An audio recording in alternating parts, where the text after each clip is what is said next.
Bueno, alumnos, continuamos con el desarrollo del derecho de las obligaciones y empezamos a ver ahora un tema de mucha relevancia teórica y práctica, que es justamente la cuestión atinente a la garantía común de los acreedores y la preferencia entre ellos. Es decir, ver justamente cómo, llegado el caso, la existencia de varios acreedores frente a un deudor, de qué manera van a ir cobrando, en qué orden, bajo qué modalidad, etc.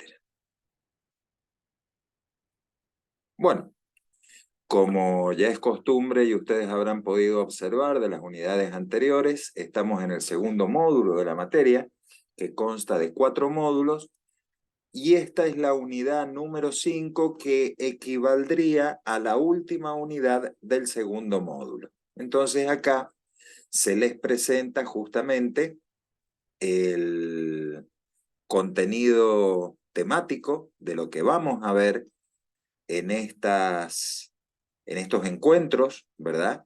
En estas charlas, para que ustedes puedan comprender los distintos aspectos de la garantía común de los acreedores, es decir, específicamente el patrimonio del deudor y la preferencia sobre ello. Vamos a hablar un poco de garantía común, ya en alguna medida se ha visto antes, y después vamos a empezar a ver el tema de privilegios, que es un tema esencial en este tema y en esta materia, en el derecho de las obligaciones, y que en alguna medida debe tener algún grado de comprensión por parte del alumno para que tenga una correcta formación académica en el derecho de las obligaciones.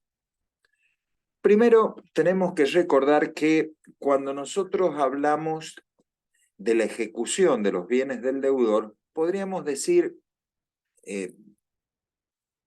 que teníamos dos realidades en la normativa vigente de la República Argentina. Hasta el 1 de agosto del año 2015, sin perjuicio de la ley especial, de la ley concursal, en realidad el Código de Vélez, ¿verdad?, reconoce la situación de acreedor y deudor. Y si nosotros vemos cuál es la situación a partir del 1 de agosto con la entrada en vigencia del nuevo código, entonces ahora tenemos la situación de un deudor frente a una multiplicidad de acreedores. A ver, para que entendamos claramente estas dos imágenes, el Código de Vélez no previó normas de integración entre la ejecución individual, que prevé en sus normas sustantivas el Código Civil, y la denominada ejecución colectiva. Entonces, en la actualidad, nuestro Código Civil y Comercial sí prevé este tipo de normas. Por eso, frente a aquella ejecución individual que sigue plenamente vigente, en ciertas circunstancias aparece entonces ahora este proceso concursal o esta forma de liquidación colectiva de los bienes del deudor, que estaría representada con la imagen de un deudor frente a una multiplicidad de acreedores. Bueno, para determinar el régimen normativo aplicable, es obvio que yo debo tener en cuenta si estoy en presencia de una ejecución individual o de una ejecución colectiva. Es obvia también la respuesta. En la ejecución individual aplicamos las normas del Código Civil y Comercial. En la ejecución colectiva aplicaremos las normas de la Ley de Concursos. Y cuando analizamos esta mecánica del patrimonio en relación al interés de los acreedores en el cobro de sus créditos, aparece entonces la cuestión que ya antes la hemos analizado, pero conviene volver a tenerla presente, del patrimonio del deudor como garantía común de los acreedores. El artículo 743, ¿no es cierto?, establece justamente que son los bienes presentes y futuros los que constituyen los bienes presentes y futuros del deudor, obviamente, los que constituyen la garantía común de sus acreedores y que el acreedor puede exigir la venta judicial de los bienes, pero solo en la medida necesaria para satisfacer su crédito. Finalmente, el último párrafo de este artículo 743 establecería el principio de igualdad en el que se encuentran todos los acreedores frente al deudor, es decir, el famoso principio pars conditio creditorum, que ya lo vamos a ver más adelante en unas imágenes próximas. Bueno, el artículo 242 del Código Civil, hablando de garantía común, habla de todos los bienes del deudor. Y finalmente, debemos recordar que la ley establece la excepción de los patrimonios especiales autorizados por ley que tienen por garantía solamente aquellos bienes que los integran. Entonces, acá estamos presentando un plexo normativo que el alumno obviamente debe comprender, nunca debe olvidar, incluso en el ejercicio profesional, donde podemos entender la descripción que hace el código del patrimonio del deudor y su función instrumental respecto del crédito de sus acreedores. Muy bien. Entrando en el análisis del artículo 743, ¿no es cierto?, específicamente el tema de la garantía, bienes presentes y futuros. Bienes presentes y futuros, bueno, son todos aquellos bienes que existían, obviamente, al momento de la constitución de la obligación, y también aquellos que pudieron haberse adquirido después de que tal obligación hubiera sido constituida o hubiera sido tomada por parte del deudor. Tampoco se debe hacer diferencia acá en si la deuda o el bien ha sido adquirido a título gratuito o a título oneroso. Entonces, en cualquier situación donde A le debe a B 100 pesos y en el momento de la constitución de la obligación tenía un auto y una casa, pero al momento en que debe pagar esa obligación, que muchas veces se puede cumplir ese efecto de la obligación de modo forzado, si A ahora tiene una casa, tiene 2 autos y una finca, responderá con todos estos bienes por más que hayan sido adquiridos con posterioridad al momento en que se estipuló la obligación. Y tampoco interesa el título. No interesa si los bienes nuevos que ahora tiene son, por ejemplo, adquiridos por donación, por herencia, por legado o por compraventa. Es decir, no interesa el título. Como dice la última parte del recuadro a su derecha, ni el carácter gratuito y oneroso, ni tampoco la causa, actos entre vivos o actos de última voluntad o mortis causa, que serían aquellos que hacen depender la transmisión del derecho en función de la muerte del causante o de la muerte del disponente. Continuamos y vemos que el acreedor, analizando las facultades que la ley le concede, ¿no es cierto?, el acreedor tiene la posibilidad de la denominada ejecución forzada directa o ejecución forzada indirecta. Esto lo hemos visto antes, cuando hemos visto los efectos, pero lo importante, y que volvemos a remarcar ahora, es que debe ser ejercida esa facultad que tiene el acreedor a su disposición en resguardo para la protección de su derecho, debe ser ejercida de modo de no perjudicar al deudor, es decir, solamente para satisfacer el interés lícito o para satisfacer su crédito. Una situación es el deudor que ejecuta buscando el acreedor, perdón, que ejecuta buscando el daño de su deudor,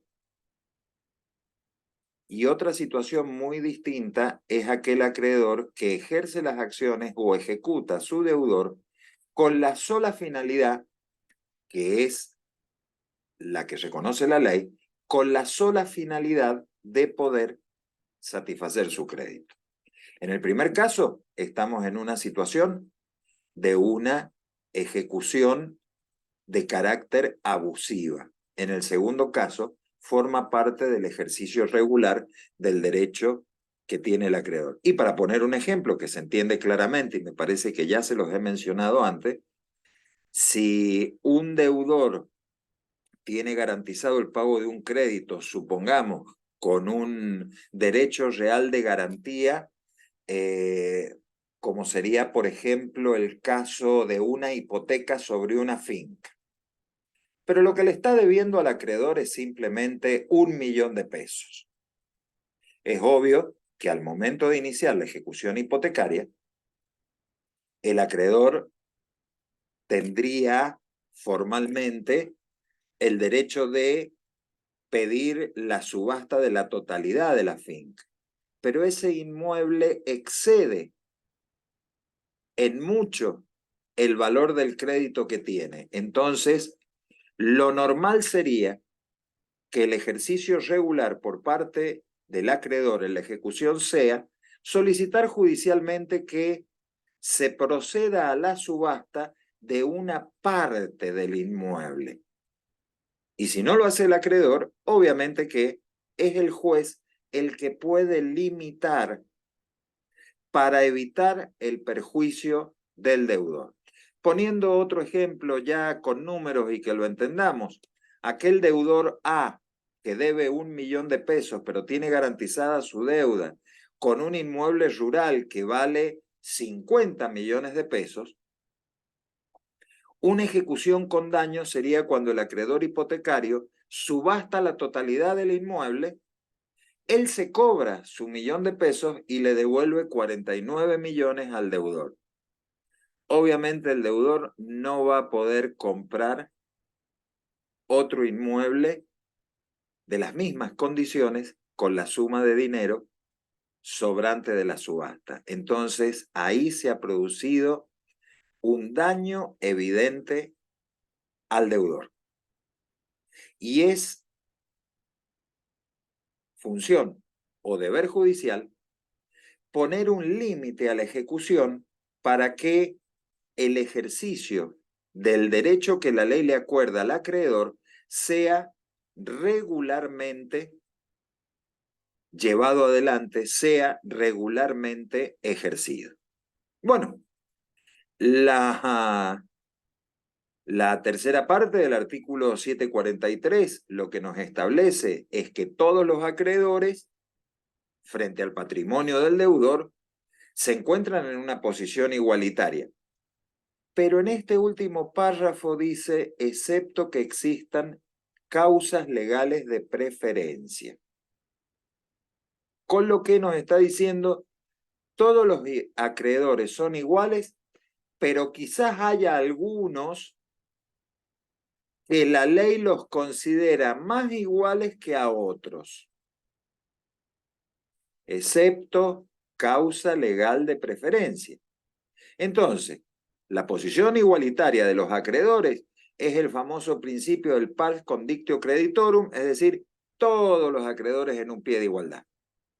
Pero serían causas de preferencia, por ejemplo, la prioridad que tiene el acreedor primer embargante o el régimen de privilegio, que son justamente los dos temas que vamos a desarrollar, que vamos a ir desarrollando como contenido de esta unidad. Entonces, todos los acreedores en un mismo plano de igualdad, lo que no implica que la ley en algún caso le dé un trato preferente a un acreedor o en otro caso le dé un trato privilegiado a otro acreedor.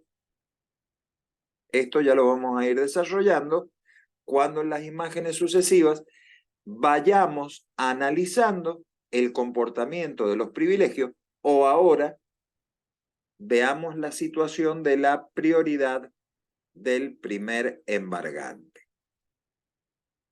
Muy bien. Ahora tenemos un tema que ya hemos visto, no vamos a dedicarle mucho tiempo porque esta norma ya la hemos visto antes, ¿verdad? Cuando hablamos nosotros de la función instrumental del patrimonio, hablábamos justamente de del carácter instrumental que tiene el patrimonio del deudor para satisfacer los créditos de los acreedores y decíamos que todos los bienes del deudor están afectados. Es más, lo hemos dicho hace unos instantes, el 743 del Código Civil y Comercial completa este concepto del 242 agregando bienes presentes y futuros, pero fíjense que ahora hay una parte remarcada o resaltada del artículo 242 que dice, con excepciones de aquellos bienes que este código o leyes especiales declaren inembargables o inejecutables. Bueno, en la imagen de la derecha tienen los bienes excluidos de la garantía común, las ropas, instrumentos necesarios para el ejercicio personal de la profesión, sepulcros, derechos de usufructo, las indemnizaciones, la indemnización por alimentos, etcétera, etcétera. Esas son las excepciones y me parece que no hace falta ejemplo de las mismas, es decir, son claras y fácilmente comprensibles. Y en el último párrafo del 242 se resalta en su lectura la expresión los patrimonios especiales autorizados por la ley solo tienen por garantía los bienes que los integran. Y entonces, cuando hablamos de los patrimonios especiales, tenemos, por ejemplo, la situación que voy a mencionar específicamente, cuadro aclaratorio del lado derecho, que son los llamados bienes fideikomitidos. Es decir, cuando la persona titular de bienes y de cosas constituye un fideicomiso y a ese fideicomiso afecta parte de sus bienes, están saliendo estos bienes afectados de su patrimonio personal y están ingresando en un patrimonio especial que es el fideicomiso constituido. Se entiende entonces que las deudas personales se pagan con los bienes, mientras que las deudas del fideicomiso se pagan con los bienes que integran el fideicomiso. Por más que el titular del fideicomiso sea la persona que tiene también deudas personales. Esas deudas personales no avanzan, no gravan los bienes fideikomitidos. Las deudas contraídas en los bienes fideikomitidos no avanzan, no afectan a los bienes personales. Obviamente del deudor. Bueno, en este orden de ideas, cuando nosotros seguimos analizando las relaciones jurídicas obligacionales, tenemos obviamente que analizar las situaciones o circunstancias de lo que se denominan cauciones o garantías, es decir, aquel accesorio al crédito que se establece para, podríamos decir, dejarle al acreedor lo suficientemente resguardado su derecho de crédito. Entonces, nosotros cuando hablamos de cauciones o garantías nos referimos a dos tipos de cauciones, que son las reales, aquellas en las cuales el deudor ofrece un bien, o si no, las denominadas personales. Bueno, garantías reales, la hipoteca, la prenda y la anticresis. Lo pongo medio entre comillas porque en realidad es un derecho real de garantía que podríamos decir reflotado en el Código Nuevo, pero de poca vigencia práctica. Pero cuando nosotros hablamos de hipoteca y de prenda, estamos haciendo referencia a un derecho real de garantía con funciones comerciales netamente vigente, absolutamente presente en la realidad de los negocios. Uno va a una agencia de auto a comprar un auto, sea nuevo, sea usado, le pregunta el vendedor cómo lo va a pagar, el interesado dice, no me alcanza. A lo que el vendedor responde, pague una parte de contado, el resto se financia y en ese financiamiento aparece el resguardo del crédito que está tomando el comprador a través de una prenda registral sobre el automotor que está adquiriendo. Idéntica situación se plantearía cuando, por ejemplo, esta misma persona ha decidido tomar un crédito que se lo otorga la institución bancaria y en resguardo del cumplimiento del pago del crédito, la institución bancaria establece una hipoteca sobre un inmueble del deudor, no sé, supongamos en primer grado. Ahí tenemos las denominadas garantías reales. Podríamos agregar la anticresis. La anticresis sería aquel derecho real en virtud del cual el deudor lo que hace es cederle al denominado acreedor anticresista el inmueble para que lo explote. Y entonces el acreedor anticresista de la explotación del inmueble que hace en su beneficio propio, imputa ese beneficio primero al pago de los intereses y después al pago de capital hasta la extinción de la deuda. Y las garantías personales serían, por ejemplo, la fianza, contrato de fianza, ustedes lo van a ver más adelante, de carácter cuando vean el derecho de los contratos, contrato accesorio, que en realidad está comprometiendo al fiador respecto del acreedor frente al incumplimiento del deudor, es el caso típico de la garantía, del tercero garante, no paga el deudor principal, entonces el acreedor directamente le ejecuta al fiador o garante. Y la otra situación es la solidaridad, que esto de la solidaridad le vamos a cambiar un poquito la redacción y le vamos a poner las obligaciones solidarias, es decir, obligaciones solidarias sería aquellas en donde yo, por ejemplo, acuerdo que la deuda que tiene A me la puede pagar indistintamente B porque los dos están obligados al pago del total frente al acreedor. Y entonces ahí aparece la denominada solidaridad pasiva convencional, es decir, es un resguardo del acreedor que en vez de tener un deudor, tenga dos o más deudores y a cada uno de ellos les pueda exigir el pago total de lo adeudado. Con lo que si A ejecuta a C, que es uno de los deudores, puede recibir el pago del total del crédito de C y después será justamente C el que se lo reclame, el que le reclame la diferencia o el que le reclame la totalidad a B. En algún momento, hace muchos años, en la práctica de los negocios,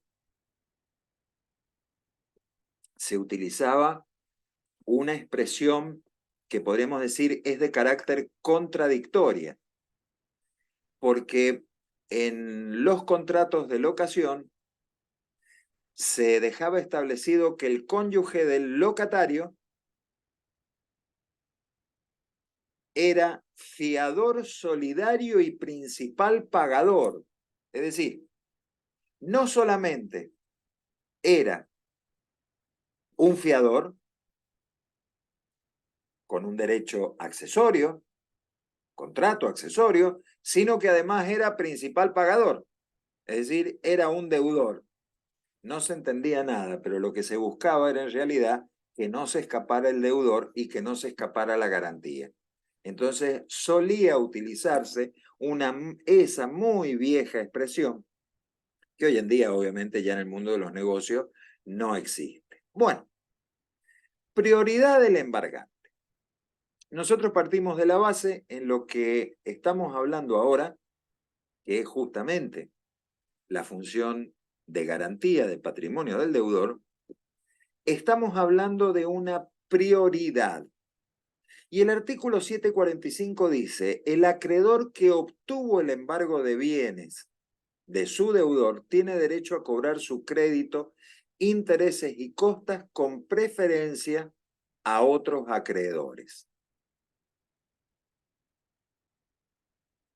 Quien primero embarga es aquel que tiene derecho a cobrar el crédito, con preferencia a los otros acreedores que todavía no han embargado. Bueno, ¿qué es lo primero que tenemos que analizar?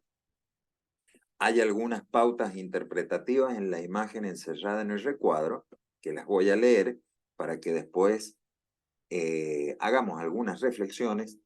Esta prioridad solo es oponible a los acreedores quirografarios en los procesos individuales. Primera pauta. Ya vamos a explicarles, les voy a comentar qué quiere decir esto. Si varios acreedores embargan al mismo tiempo, el rango entre ellos se determina por la fecha de la traba de la medida que es de carácter procesal, el embargo. Los embargos posteriores afectan únicamente el sobrante que quede después de haber pagado los créditos que hayan obtenido embargos anteriores. Entonces, lo primero que tendríamos que decir es que acá el artículo 745 lo único que hace es buscar un orden en cuanto a aquella imagencita que veíamos muchos acreedores frente a un deudor, aquella imagen inicial, para el supuesto en que sean varios los que embarguen los bienes del deudor, teniendo presentes que todos tienen la misma característica como acreedores. Son acreedores comunes o quirografarios. Acreedor común o acreedor quirografario es aquel acreedor que no tiene ningún beneficio de los que vamos a ver más adelante, denominados privilegios, y entonces, frente a estos acreedores, la ley tiene que establecer un orden, y el orden que establece la ley es en función justamente de la fecha en que se ha obtenido la traba del embargo. Recordando siempre, y ahora sí es importante volver a leer, recordando siempre que la prioridad solamente es posible frente a acreedores quirografarios.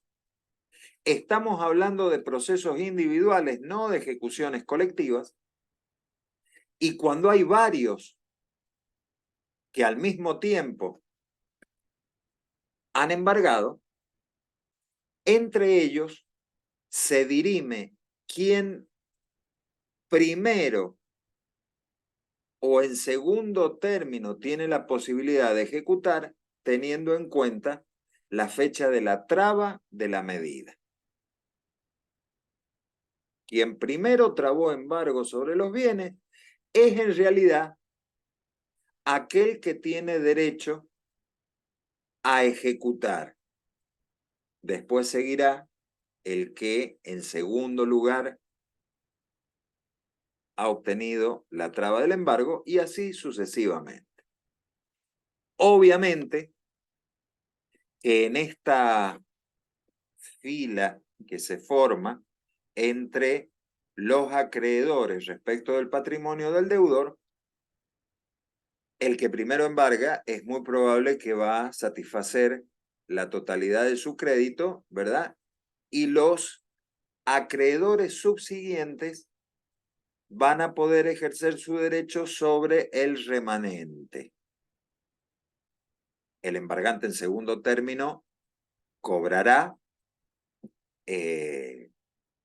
hasta donde alcance y bueno, el resto de los acreedores, una ejecución individual, podría llegar a darse el caso que ya no tenga bienes el deudor. Bueno, esta norma del artículo 745, como lo establece la norma aclaratoria que está a la derecha de la imagen, se aplica cuando un mismo bien del deudor es objeto de embargos sucesivos. No nos interesa si A, que es acreedor, ha embargado una finca y B, que es acreedor, ha embargado un auto.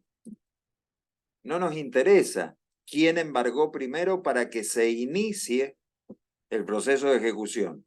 Lo que nos interesa es cuando A y B embargaron la finca o cuando A y B embargaron el auto. Porque ahí es a donde tenemos que establecer esta fila de la que hablábamos recién. Si tuviera un embargante uno de los bienes, un embargante otro de los bienes, esas ejecuciones individuales corren, ¿no es cierto?, por vías paralelas que no se van a juntar. La situación de orden que la ley prevé en esta norma que estamos examinando es cuando en realidad son varios acreedores que respecto de un mismo bien del deudor están trabando embargo. Primera cuestión. Segunda cuestión, recordar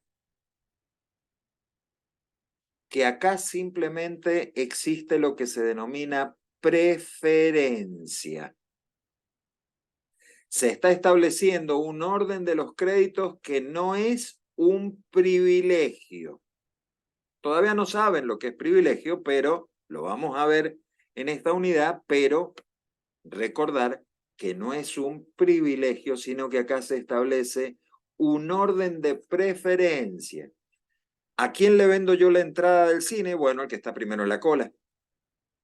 Y así sucesivamente hasta que se me acaban las entradas. Esto sería más o menos lo mismo. Bueno, la segunda parte del 745 dice que esta prioridad solo es oponible a los acreedores quirografarios en los procesos individuales, lo hemos estado viendo, cuando hay varios acreedores que embargan el mismo bien, el rango entre ellos se determina por la fecha de la traba, lo acabamos de comentar, y los embargos posteriores deben afectar únicamente el sobrante que quede después de haber pagado los créditos que hayan obtenido embargos anteriores. Bueno, obviamente siempre referido al bien embargado. Ese acreedor quirografario que había embargado este bien, pero resulta que del bien no ha podido cobrar nada porque habían 5 acreedores embargantes antes, y bueno, podrá tratar de cobrar su crédito con otro bien del deudor. Ahora, la prioridad o la preferencia de la que estamos hablando solamente procede o solamente funciona entre acreedores quirografarios. Si existieran acreedores privilegiados, que les acabo de comentar la situación, que embargan con prioridad, que embargan con posterioridad, es decir, después de que se produjo el embargo por parte del acreedor común o quirografario, ¿a quién prefiere la ley? Esto queda a modo de pregunta. Y entonces acá, fíjense ustedes que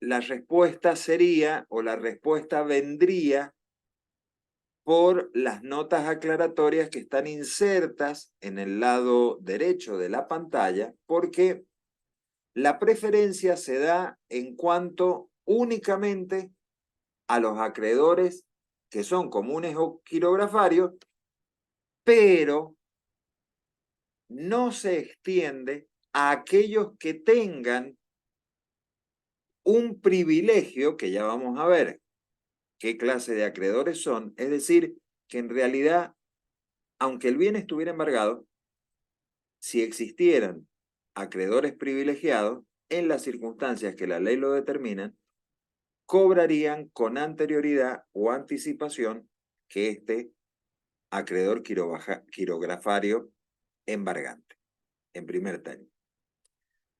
Otra de las cuestiones que hay que tener en cuenta, esto es una pequeña digresión, es que en realidad cuando en la ley el 745 habla de que si varios acreedores embargan el mismo bien del deudor, en realidad debió hacer la aclaración varios acreedores quirografarios, porque no cabe duda que si está embargando un acreedor quirografario y un acreedor privilegiado, el que va a tener privilegio, no preferencia, privilegio, va a ser el acreedor privilegiado. Bueno, la parte final, que ya le hemos mencionado cuando hemos estado explicando la norma, es consecuencia lógica de la naturaleza propia de las acciones que se están ejerciendo en contra del deudor. O sea, los embargos posteriores, ¿qué pueden afectar? Estamos hablando de un único bien del deudor embargado por varios acreedores. Es lógico entender que lo que va a afectar en beneficio de los acreedores embargantes posteriores es solamente el saldo o remanente de la primera ejecución. Es decir, como dice la imagen de la derecha, la imagen aclaratoria que está consignada en la derecha de esta diapositiva, el rango permanece mientras haya sobrante. Se rompió esta fila en el momento que se acabó la plata después de haber procedido a la ejecución del bien. Y estos acreedores quirografarios ya no tienen preferencia sobre ese bien. Quizás la puedan tener sobre otro bien.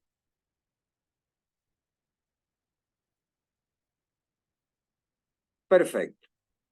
Si nosotros viéramos una situación práctica, bueno, esta es una situación práctica que simplemente se presenta en un juzgado hipotético donde hay varios acreedores que se hacen parte en un juicio y pretenden cobrarse, ¿no es cierto?, del remate de una casa. Entonces, ¿en qué orden cobran? Bueno, tenemos un acreedor quirografario, otro acreedor quirografario, ¿no es cierto?, que ha trabado un embargo el día 30 de abril, en este caso en su momento del año 2016, los honorarios del martillero, que ejecutó el remate, el Estado provincial, porque le deben el pago de impuesto inmobiliario, y un acreedor hipotecario. Un acreedor hipotecario que acá tiene la característica de que tiene una deuda desde el año 2015. Bueno, obviamente que en este caso el primer privilegio que salta a la vista es evidente, es el del Estado provincial del año 2014. En ese orden, después seguirá el acreedor hipotecario. Habríamos que ver, no sé, esto es 2016, sí, el acreedor hipotecario. Después vendrán los honorarios del martillero, que si bien tienen privilegio, los privilegios son posteriores a la fecha de inscripción del asiento de la carga real, es decir, la constitución de la hipoteca. Después vendrá aquel acreedor que trabó un embargo en el año 2016 y finalmente el pobre acreedor quirografario que aparece en el número 1. Entonces, ahí hemos ido formando una intrincada lista de espera. Y en esta lista de espera más o menos se ha ordenado, de acuerdo al criterio de la ley, cómo debe procederse a la ejecución. Obviamente, recordando siempre, no se les olvide, estamos hablando nosotros de las situaciones donde coexisten, en este ejemplo en particular, están coexistiendo preferencias y privilegios. Es muy probable que en el momento que lleguemos a hablar de el momento del cobro de los acreedores quirografarios, esos acreedores quirografarios ya no tengan ningún sobrante para satisfacer su crédito.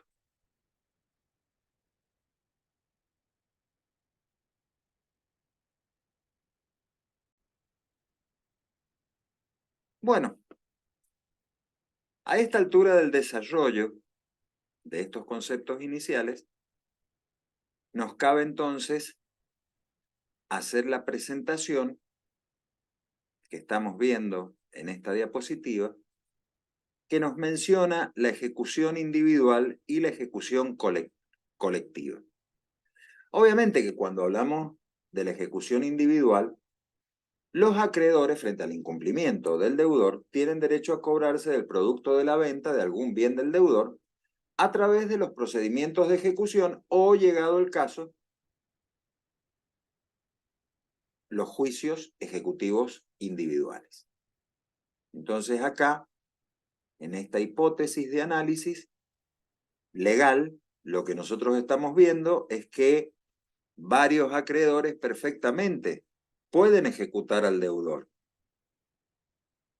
Y cada uno irá en su ejecución buscando satisfacer su crédito, pero quien tendrá preferencia es justamente aquel que obtuvo la traba del embargo en primer término. Esa es la relevancia que tiene el artículo 745. Pero en el cuadro de la derecha nosotros tenemos la ejecución colectiva. Y acá estamos haciendo referencia a un proceso universal liquidatorio o de carácter ejecutivo, en los que una pluralidad de acreedores pretenden la ejecución conjunta y simultánea sobre el patrimonio de un único deudor o del deudor común. Entonces, a modo de entendimiento inicial, mientras en la ejecución individual corren por vías separadas distintas ejecuciones y cuando se plantea la situación de conflicto de qué acreedor debe subastar el bien, se resuelve en virtud de la manda legal diciendo, bueno, el que primero trabó es el acreedor B. Este es el que tiene preferencia. Después la tendrá el acreedor C y después la tendrá el acreedor A, que es el que trabó en último término. Obviamente, B, cuando subasta el bien, va a dejar un sobrante, si existe, si tienen buena suerte, A y C, y de ese sobrante cobrarán los otros ejecutantes. Cuando nosotros hablamos del proceso de ejecución colectiva, es la segunda imagen que veíamos del grupo de acreedores frente al deudor, es decir, ya no hay una relación individual deudor y acreedor, donde todos los acreedores en conjunto le están cobrando al único deudor común que tienen entre ellos. Entonces, la naturaleza de este proceso liquidatorio ya no la podemos llamar individual, sino que ahora la llamamos colectiva. Y se va a regir por principios distintos que se van a ir viendo en distintas materias de la formación universitaria de ustedes. Y vale hacer el comentario de que los dos únicos procesos universales o liquidatorios que se reconocen son justamente la sucesión y el proceso concursal. En el caso de la sucesión, bueno, es obvio que frente a la muerte del causante, los herederos ocupan la situación jurídica del causante y son propietarios, acreedor y deudor de todo lo que el causante era propietario, acreedor y deudor, salvo aquellos derechos que no pueden ser transmitidos por vía sucesoria. Entonces los herederos ocupan la situación que tenía el causante en sus bienes o en sus cosas que formaron parte de su patrimonio y son propietarios de esas cosas, son deudores de las deudas que hubiera dejado el causante sobre esas cosas y son acreedores de aquellas acreencias que hubiera tenido el causante. Lo que no va a poder transmitirse por vía sucesoria son aquellos derechos de contenido extrapatrimonial y, por ejemplo, de naturaleza personalísima. Yo no puedo transmitir la calidad de hijo, la calidad de padre, la calidad de hermano, la calidad de esposo que tenía el causante, por ejemplo, al momento de su muerte, porque eso está fuera de este proceso universal. Y cuando hablamos de la ejecución colectiva, al igual que en la sucesión, ahora no son herederos, sino que son acreedores los que están colocados, entre comillas, en la o sobre el patrimonio del deudor con la finalidad de cobrar el crédito que tienen contra él. Muy bien. En la terminología del código, los créditos quirografarios son aquellos que no tienen ningún privilegio. Recordemos que privilegio no debe ser confundido con preferencia. La preferencia es una situación, un estatus reconocido dentro de la categoría de acreedores quirografarios. El que primero traba un embargo tiene preferencia sobre el resto de los acreedores comunes o quirografarios. Estos no tienen privilegio, los acreedores comunes o quirografarios, aunque pueden ostentar alguna prioridad de cobro. Y esa es la preferencia. El crédito privilegiado son aquellos en los cuales la ley otorga una preferencia de pago como consecuencia de tener, por ejemplo, una garantía personal o una garantía real. ¿Qué legislación se aplica? Bueno, si nosotros hablamos de la ejecución individual, vamos a aplicar las normas del Código Civil. Entonces, frente a la ejecución individual, van a presentarse los acreedores comunes o quirografarios, aquellos acreedores que tengan derecho real de garantía y aquellos acreedores que tengan privilegios. Ahora, ¿cómo van a cobrar? Lo vamos a ver más adelante. Cuando nosotros hablamos del proceso concursal, ya no vamos a aplicar las normas del Código Civil y Comercial, sino que vamos a aplicar las normas de la Ley General de Concursos, y en este caso van a volver a aparecer estas categorías de acreedores que acabo de mencionar.